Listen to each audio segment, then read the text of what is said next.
नमस्कार राम भक्त मित्रों। पूर्व YouTube में हमने राम के जन्म की परिस्थितियों पर वर्णन किया था। आज रामनवमी के अवसर पर हम इस वीडियो में ये देखेंगे कि कौन सी परिस्थितियां थी कि राम का जन्म हुआ और राम ज्योतिष के अनुसार चैत्र नवमी को का क्या महत्व है और जो नवी तिथि है वो गणित शास्त्र के अनुसार उसका क्या महत्व है, इस पर चर्चा करेंगे। जैसा कि आपको ज्ञात है कि राजा दशरथ पूर्व जन्म में मनु स्वयंभू मनु थे और माता कौशल्या उनकी धर्मपत्नी मन शत्रुपा थी। तो मन और शत्रुपा ने बहुत तपस्या की। उनकी तपस्या से प्रसन्न होकर विष्णु ने उन्हें वरदान दिया कि हम त्रेता युग में आपके पुत्र के रूप में जन्म लेंगे और हमारा नाम राम हो। तो एक तो ये परिस्थितियां थी कि जो विष्णु ने वरदान दिया था मन शत्रुपा को, उसको फलीभूत करना था। दूसरा, अवतार हमेशा उस समय होता है जब उसकी आवश्यकता पड़ती है। तुलसीदास जी ने लिखा है कि जब जब होए धर्म की हानि और बाढ़े असुर महाअभिमानी, तब तब प्रभु धर्म मनुज शरीरा। तो मनुष्य शरीर रखने की आवश्यकता थी, इसलिए इस समय भी पाप बहुत बढ़ गए हैं। जब और बढ़ जाएंगे तो अवतार विष्णु अवतार लेंगे। अवतार एक निश्चित समय तक भगवान विष्णु का स्वरूप होता है। दूसरा, दशरथ जी के बारे में मैं कहूंगा, लोगों को दशरथ याद शब्द पर विशेष शंका होती है। तो दशरथ उस व्यक्ति को कहते हैं जिसका रथ 10 दिशाओं में गमन कर सके। 4 दिशाएं हो गई, पूरब पश्चिम उत्तर दक्षिण, इनके बीच के कोने 4 वो हो गई, और ऊपर और नीचे। तो दशरथ महाराज को ये सुविधा थी कि वो अपना रथ किसी भी दिशा में गमन करा सकते हैं। अब ये इन परिस्थितियों पर राम का जन्म हुआ। तो भगवान राम जो है, वाल्मीकि रामायण के अनुसार अष्टादश सर्ग के 10वें श्लोक में महाकवि वर्णन करते हैं कि राम में क्या विशेषता थी ताकि उनका जन्म हुआ। जब यज्ञ समाप्त हुआ तो रामचंद्र जी का यज्ञ समाप्त के 12 माह के पश्चात, लोग सोचते हैं 9 माह में साधारण पुत्रों का जन्म होता है, लेकिन राम हब खीर खाने के 12वें माह के पश्चात पैदा हुए थे। यह विशेष बात है। और वो चैत्र शुक्ल नवमी की तिथि थी, पुनर्वसु नक्षत्र था और कर्क लग्न था। कौशल्या देवी के दिव्य लक्षणों से पुत्र प्राप्त हुआ जिसका नाम राम रखा गया। यह विशेष था कि उस समय सूर्य, मंगल, शनि, गुरु और शुक्र, ये 5 ग्रह अपने अपने उच्च स्थान में थे। ये उच्च स्थान ज्योतिष के अनुसार बहुत अच्छा स्थान माना जाता है। और उस तथा लग्न में चंद्रमा के साथ बृहस्पति भी मौजूद थे। ये युति बहुत अच्छी होती है।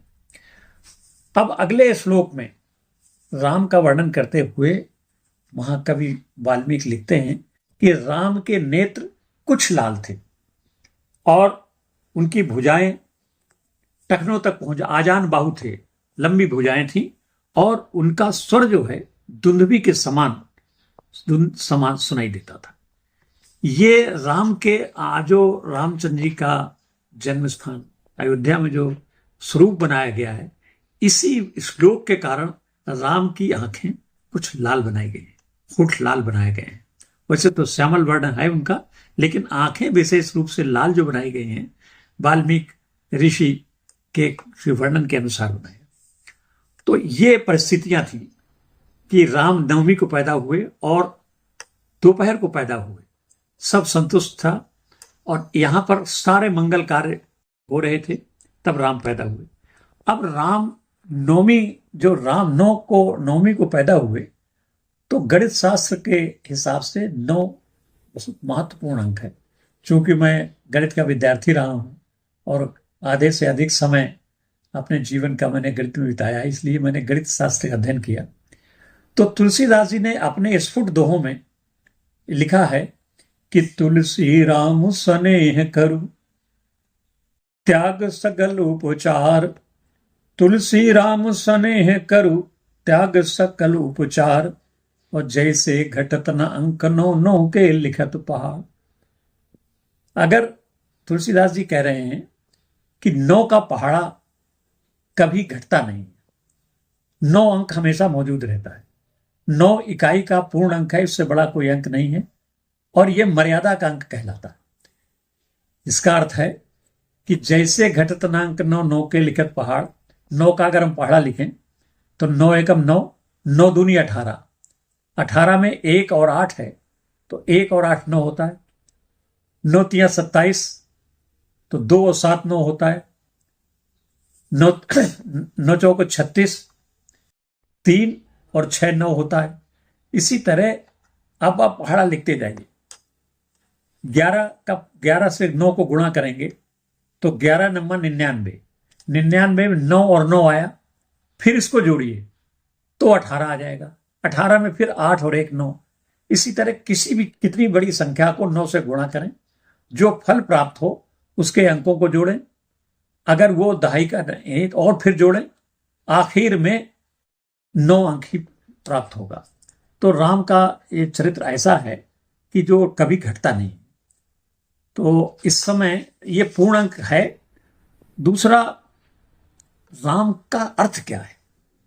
राम का विशेष परिभाषा ये है, अध्ययन शास्त्र के अनुसार, जो सर्वत्र तथा सबसे और सब कालों की स्थिति में व्याप्त हो, वो राम है।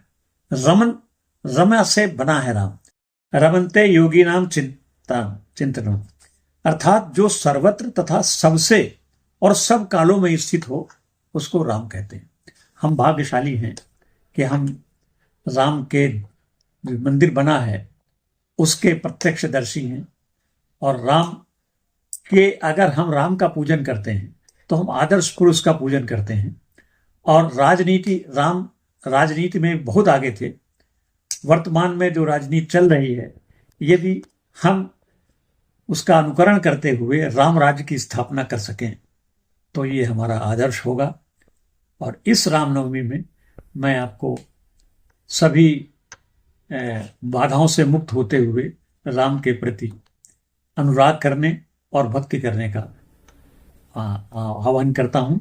शंकर जी ने स्वयं कहा है, पार्वती जी से कहा कि राम रामेति रामेति रमे रामे मनोरमे, सहस्र नाम तत्तुल्यम श्री राम नामे वरानने।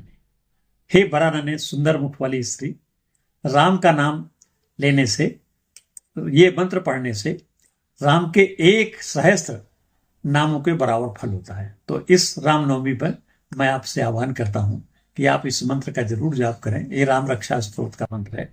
राम रामेति रामेति रमे रामे मनोरमे, सहस्र नाम तत्तुल्यम श्री राम नामे वरानने। जय श्री राम, जय श्री राम। धन्यवाद।